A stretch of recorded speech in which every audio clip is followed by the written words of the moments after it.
Welcome everyone.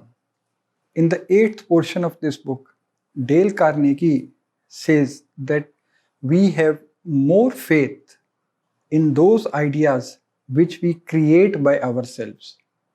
We believe that this is our idea, we have developed it, so we work more dedicatedly to make it successful. We own it in comparison with those ideas which are dictated upon us, which are told by someone else to work upon.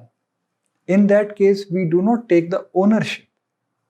So, as a manager and as a leader, if you want to give any idea to your team members, the best strategy is never give that idea as an order, or never give them your idea as your idea, because in that case they will not take the ownership. Dale Carnegie says cultivate that idea in their mind and give them the feeling that it is their idea. So then they will work more dedicatedly, enthusiastically, they will own it. And if they become successful after working on that idea, you should give them credit publicly for this thing. It will improve their level of confidence and it will increase their trust with you.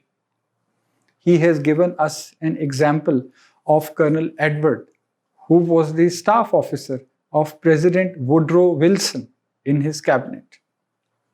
And he used to be called a very influencing personality on the decision making of president, which he always clarified. And he said, how it is possible that I can influence the decision making of the president? No. But whatever idea I wanted to share with him, I discussed with him and I gave him time to think upon it.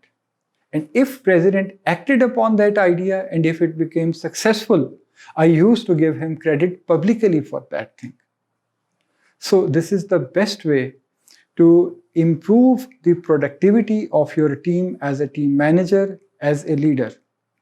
Let your team members feel that the idea is theirs. Thank you.